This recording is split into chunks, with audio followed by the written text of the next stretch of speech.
Hi Virgo, here's a general look at your solar chart for June 2016, and Diana's still in a cozy little camper van in the orange producing area of Spain, and there's the heady perfume of orange blossom all over the place, mixed in with the Mediterranean pines and the sea, so it's quite a treat. Okay, so just a mention of some general things going on up in the sky, the astrological weather. And that's Jupiter-Neptune. Jupiter and Neptune have been pretty close for a little while, and this is a kind of a very abstract energy, you know, where you can't really pin things down. And significant for your sign because you have Jupiter in your sign and Neptune in your opposite sign. So this might mean, you know, I'm always going on about don't put people on a pedestal. This is more than ever now, you know, and failing to see people as they really are. So it's either because they're on a pedestal or the other way around, you know. They're so far kind of off your normal radar, you're not getting them. And maybe you're putting them in a slot which perhaps they don't deserve to go into. It can be something like that. I mean, I'm only kind of, you know, trying to give examples of what I've noticed about it. During other times, including this one, of course. And and also this is a time for evasion, escapism, avoidance. That might be you, that might be coming towards you as well from others. You know, not really facing up to certain realities, or expanding too far too fast, putting your pedal to the metal too quickly, having overinflated expectations, deluding yourself, or whatever it's about. However, this month we're getting in some really strong grounding energy, and that's because Saturn is coming into the mix now from Sagittarius onto the same degree, or very close to the same degree as Neptune. And so there's a lot of dreams and idealizations going on for us all. I mean, this is for all the signs, and all kind of wafting around this ambiguity, this vagueness, whether it's in politics, whether it's in religion. You know, what is actually going on isn't clear. Somebody might be leading us up the garden path with a string of promises. It's all going to just melt away a bit later on. You know, it's like it just goes into fade. So a bit difficult to kind of pin things down, as I said. So we need some Saturn, and we're going to get some Saturn, and Saturn actually is going to be hanging around until October. So at this time we've got to strive to be realistic, because we can tap more easily into that Saturn energy. And this is just talking about a transit. It's not talking about what went on in your natal chart when you were born. So maybe you're already somebody that, you know, is more down to earth and doesn't get persuaded that easily, and you're a bit of a cynic like I am. However, there has been a lot of this hypothetical theorizing kind of energy around. So this is a time to tap into that, and is to get more realistic, but not pessimistic. You know, that we can get too analytical. So it's a fine line. It's a fine line, because actually Saturn and Neptune coming together in the right kind of a way in our awareness and in our response is really, really good, I would say, anyway. There's a danger of getting things out of proportion with this one, of somebody pushing our fear button, you know, and kind of corralling us into a certain way of thinking on things. So yeah, just be aware of that, and balancing this ultimate ideal with how it can be ploddingly achieved on the timeline. So assessing where we are now on the timeline, and within the parameters of that, what can be achieved. What I will say is that because Mars is going retrograde, this is no time for a major initiative into a brave new world. It is no time for that. From the 29th would be better. From the 29th onward is a much better time for that. So this is a time for steadily driving forwards with goals, because there are a range of options there that we can work with over time. It's not like, okay, let's chuck all that away that was sloggingly achieved before and try something completely different, because I don't think the astrology shows that it would be very easy to get that. It would take a very, very, very long time under a Mars retrograde, if something major, like a major challenge, is coming at you or from you in what what action you take. It will take many, well, it could take, I was going to say many months or even years for it to come together in the way you had originally ideally liked it to be, to bring it together. So yeah, it's about timing. It really is always about timing, and this is not a good time. It could be coming at you, of course, a major challenge coming at you, and you can thank your blessings that it is coming at you under this retrograde of Mars, because it's likely to kind of just sort of fizzle out, or not be something which is going to cause make big waves, you see. Okay, so here's some Saturn-Neptune suggestions: working with the arts, working for a good cause, working for the common cause, common good, working with music, working, playing it, just listening to it, writing it, writing, anything to do with the arts, anything to do with meditation and spirituality, fantastic at the moment. Connecting with nature, the divas in nature, they're there. Even if you don't want to connect with them, they're still there. Connecting with the angels, spinning in infinity, the angels in the architecture. So whatever it is, it's a fabulous time for anything like that, and also working with the law of attraction, manifesting the world you want. But do not think you can do that, through what other people know or have or say, or don't be that savior figure either, because everybody has the right to be their own savior, because everybody has the right to make the mistakes that give them the experience and the life that they came here to live. So all one can do is if one is in that position, is to gently guide.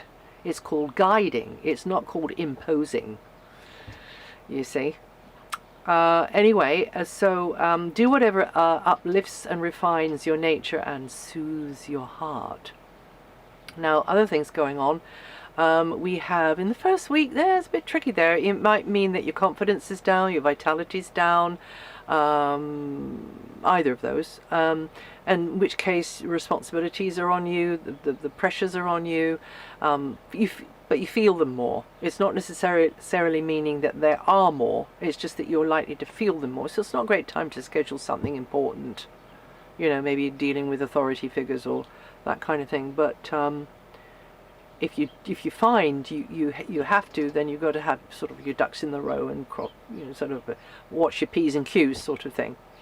And then the next one is right at the very end of the month, and that's Venus opposing Pluto, and that again, that can mean that you're head to head with someone, you're butting horns with someone, you're crossing swords, or it might not be like that. It might be like deep feeling that you keep to yourself about someone, or someone's keeping to themselves about you.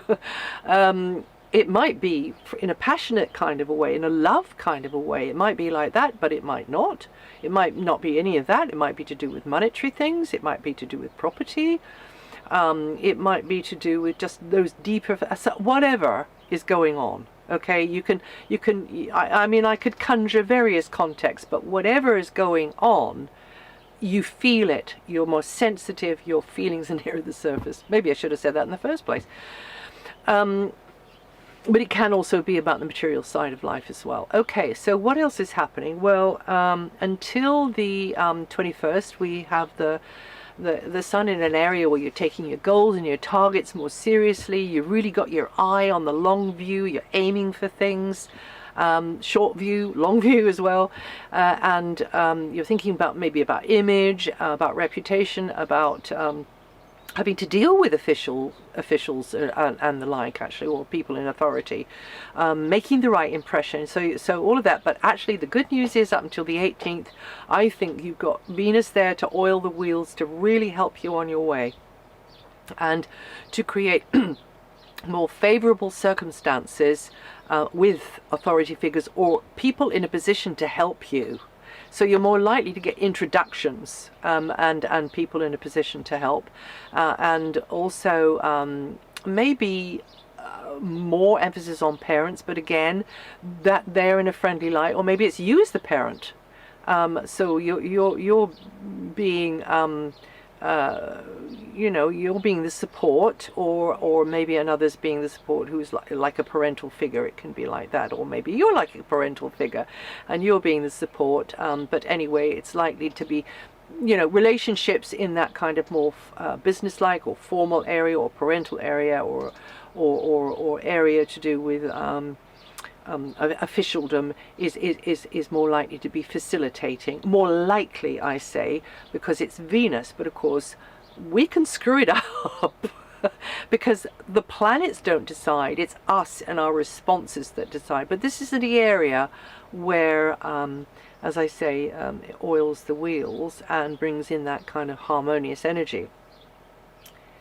So and then Venus moves on the 18th, but just a mention of Mercury, your ruling planet. So until the 13th, Mercury is really getting you to put feelers out very, very wide across a kind of a wide area, and connecting with maybe minds or hearts or knowledge or territories that are unknown to you, beliefs that are unknown to you, whatever it's about. It really is reaching out, and this is your year, or rather up until September is the time for really reaching beyond your known safe territory, Virgo.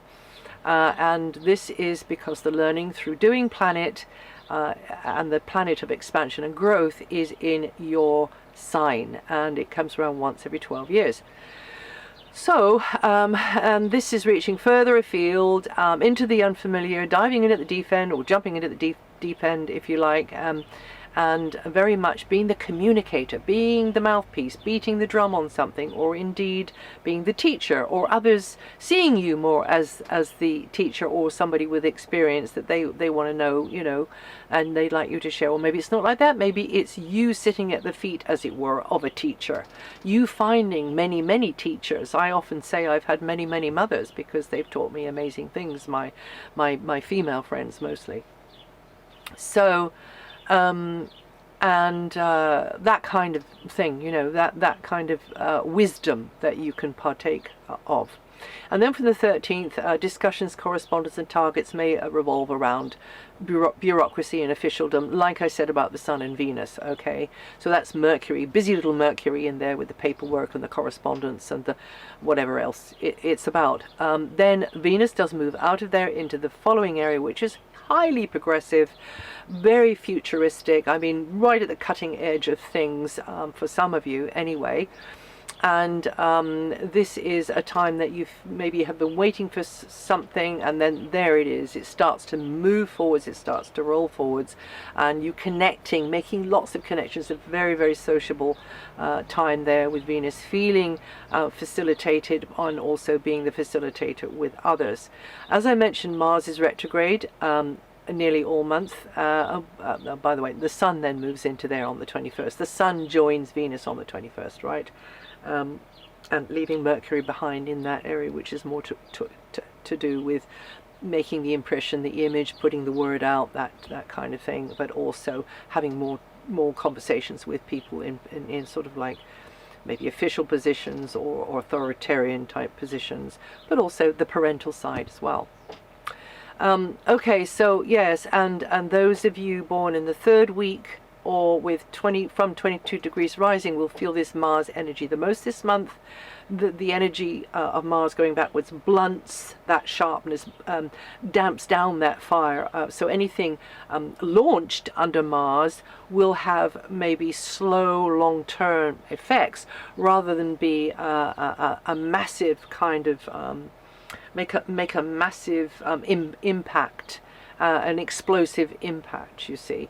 But if it's something which is maybe for the common good, then this is a great time to get to know people, places, new ideas, new concepts. Comings and goings may increase, so you find yourself more in this, very much in the stream of information exchange. I mean, mega massive. And also, it's what you don't hear verbalized. This is the interesting bit as well. It's like that underlying bit. There's that underlying bit. The position of Pluto at the moment is fantastic for you Virgos. I spoke a lot about that last month. I made a special little extra bit last month, so that should be written up on my website still. So comings and goings could increase. You find yourself very much making the connections, grabbing the little nuggets, golden nuggets of whatever, you know, the information or whatever, and being on quite a learning curve. And you can be proactive and successful, being very, very, very decisive about things within, of course, the parameters of this cloud of unknowing, which is just kind of fading away from the beginning of June, I would say. And then we get the Saturn in there, but you still have quite strong Neptune, especially about where maybe certain others are coming from.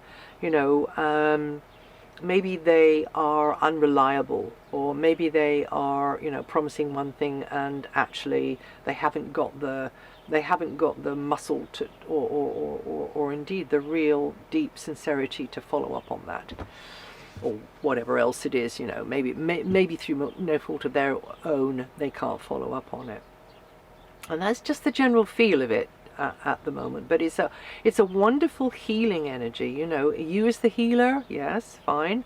We've all got to help each other out, but also somebody else is being healing to you, because every time you have an interaction with somebody who's a bit needy, the universe seems to bring us the very people that are there to teach us. Even though on the face of it we're helping them, they're actually helping us. Mosquito. So just I saw this mosquito flying around. Okay, so where are we? So yes, and then going into this very, very forward moving phase with Venus and the Sun. Then we have Saturn. Great time for you, very significant time for you with the position of Saturn at the foundations of your chart. So, you know, clearing up the past to do with family, to do with domestic setup, to do with property, whatever it is, clearing up the past. Sometimes it's a bit harder to get on with others, particularly nearest and dearest. It can be, but it's needing your attention because you're being thorough and you're tying up the loose ends. Virgos born the 1st to the 6th of September, or from 10 to 14 degrees rising, feel that energy the most.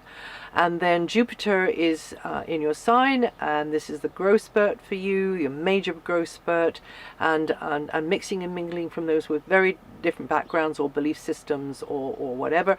Virgos born the 5th to the 10th of September, or with 13 to 18 degrees rising, are going to feel this the most. And also this is a great time for you finding that special teacher, all those special, as I call them, you know, many mothers, many different teachings coming in different ways, maybe in quite hidden ways sometimes from other people, which we take into ourselves and we learn from. Virgos born, I've said that. So then we have Neptune through your opposite sign, and you know, you being the prop for others, you being the sort of like, you know, the golden goose that laid the egg, sort of thing to others. I mean, maybe you didn't set yourself up like that, but maybe that's how you're seen. But of course, you know, you're neither. You're not the golden goose or the egg, although actually probably you are, but not for others to think, oh, that person can solve all my problems for me. That's what I mean. So and yes, and just those strong boundaries when you need them, and keep it all quite on a certain level, to a certain standard. Anyway, that's it for June. If you know your rising sign or your moon sign, listen to those. And also, if you want to read this, it's written up on DianaGarland.com, and I'll see you the next time.